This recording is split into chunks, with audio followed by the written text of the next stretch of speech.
ikaw, Kristo ay sinugo, upang sa dukhay magturo, magpalaya sa bilanggo.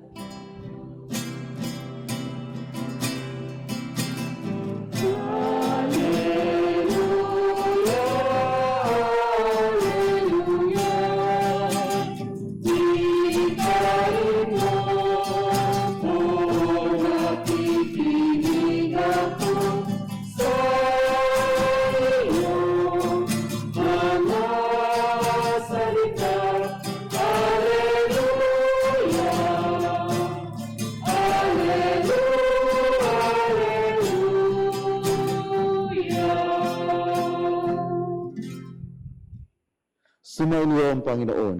At sumaiyo rin. Ang mabuting balita ng Panginoon ayon kay San Lucas. Papuri sa iyo, Panginoon. Noong panahon yun, umalis si Jesus sa sinagoga at nagtungo sa bahay ni Simon. Mataas noon ang lagnat ang biyanan ni Simon, kaya ipinamanhik nila kay Jesus na pagalingin siya. Tumayo si Jesus sa tabi ng higaan ng babae at iniutos na maalis ang lagnat. At nawala nga ito. Na hindi tumindig ang may sakit at naglingkod sa kanila. Paglubog na araw, ang lahat na may sakit, anuman ang karamdaman, ay dinala ng kanilang mga kaibigan kay Jesus. Ipinatong niya ang kanyang mga kamay sa bawat isa sa kanila at pinagaling sila. Nagsilabas sa marami ang mga demonyo sabay sigaw, "Ikaw ang anak ng Diyos." Ngunit sinaway sila ni Jesus at hindi na pinahintulutang magsalita sapagkat nakikilala nila na siya ang Mesiyas. Nang mag-umaga na, umalis si Jesus at nagpunta sa isang ilang na pook. Hinanap siya ng mga tao at nang matagpuan ay pinakausapang huwag munang umalis. Subalit sinabi niya, dapat ko rin ipangaral sa ibang bayan ang mabuting balita tungkol sa paghahari ng Diyos, sapagkat iyan ang layunin ng pagkasugo sa akin. At nangaral siya sa mga sinagoga sa Judea. Ang mabuting balita ng Panginoon. Pinupuri ka namin, Panginoong Heso Kristo. Kaya't ipinamanhik nila kay Jesus na pagalingin siya. Magandang hapon po sa ating lahat. Ang tema ng ating mga pagbasa ngayon, lalo-lalo ng ating ebanghelyo, ay tungkol sa pananalig, faith. Ngunit mayroong very peculiar na aspeto ang ating ebanghelyo ngayon. Maraming pinagaling ang ating Panginoon Jesucristo. Maraming demonyo ang kanyang pinalayas. Ngunit ang point of reference ng pagpapagaling unang-una ay hindi dahil sa may sakit ang siyang lumapit sa ating Panginoon Jesucristo. Dito, makikita natin na ang mga lumapit ay ang mga hindi o mga walang may sakit. Maraming punto sa mga ebanghelyo kung saan ang mga may sakit mismo ang pumupunta sa Panginoon Jesucristo.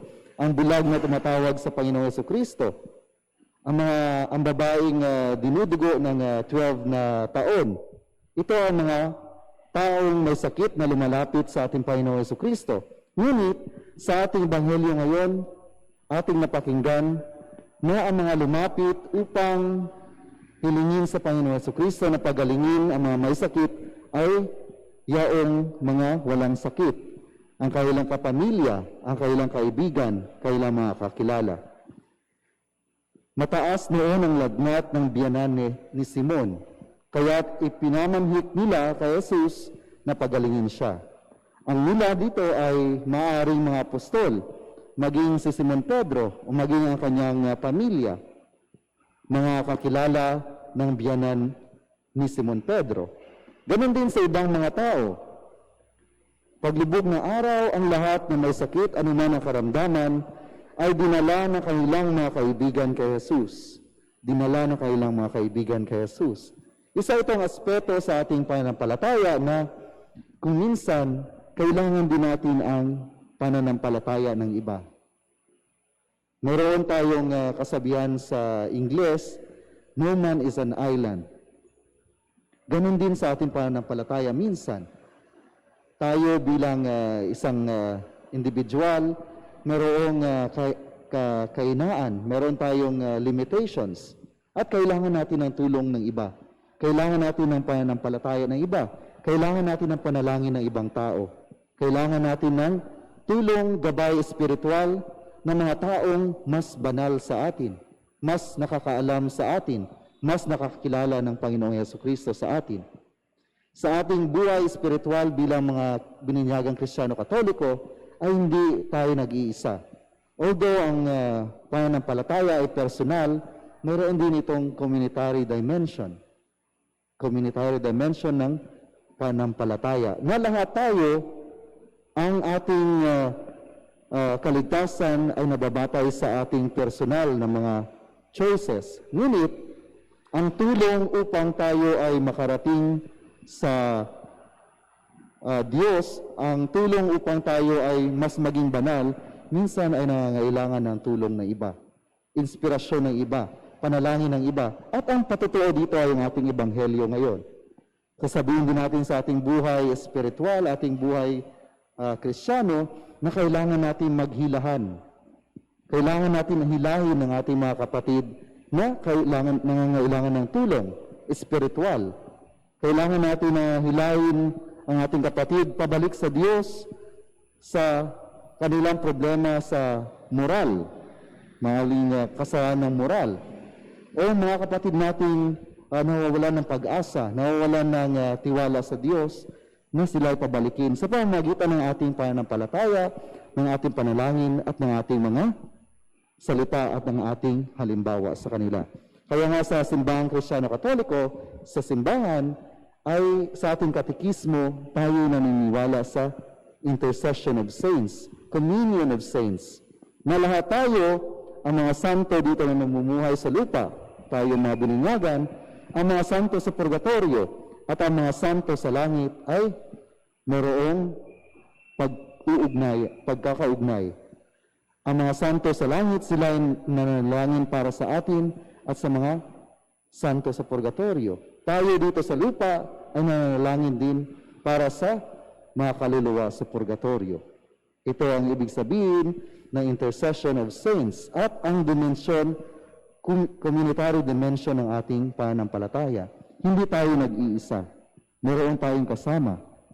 Kaya nga yung mga santo na umingi tayo ng kailang tulong, na kailang panalangin, sapagkat sila ang nakakilala unang-una sa Diyos. Sila ang mas nakakaalam ng buhay ng Diyos. Sila ang unang sumunod sa yapak ng ating Panginoong Jesucristo. Ang mga santo ay hindi natin sinasamba, kundi ating silang ginagawang inspirasyon, ating sinusundan ang kanilang yapak. Kapag ikaw ay nasa dilim, ang isang tao na may hawak na ilaw, flashlight na nasa unahan mo, hindi ka matitisod, hindi ka mawawala sa iyong daanan kung susundan mo lamang ang tao na iyon na may dalang ilaw, ang ilaw ni Kristo. Ang mga santo, ibinahagi nila ang kanilang halimbawa. Ipinakita nila ang halimbawa kung paano sumunod sa ating Panginoong Jesucristo. At kung susunod tayo sa kanila, tayo bilang mga tagasunod ni San Luigi Orione, kung susunod tayo sa yapak ni San Luigi Orione, kung susunod tayo sa yapak na ating patrona Mother of Divine Providence, hindi tayo mawawala. Sapagkat silang ang unang nakakaalam kung paano sumunod sa yapak ng Panginoon, kung paano sumunod sa buhay ng ating Panginoon. Kaya ipanalangin din natin ang ating mga kapatid, mga kakilala, mga kaibigan na nawawala sa landas sa pagsunod sa Diyos. Sunod sa yapak ng ating Panginoon Jesucristo, ipanalangin natin sila. Ipanalangin natin ang ating bayan, ang ating lipunan, na nawa ito ay maging lipunan na sumusunod sa utos ng Diyos, sumusunod sa yapak ng ating Panginoon Jesucristo.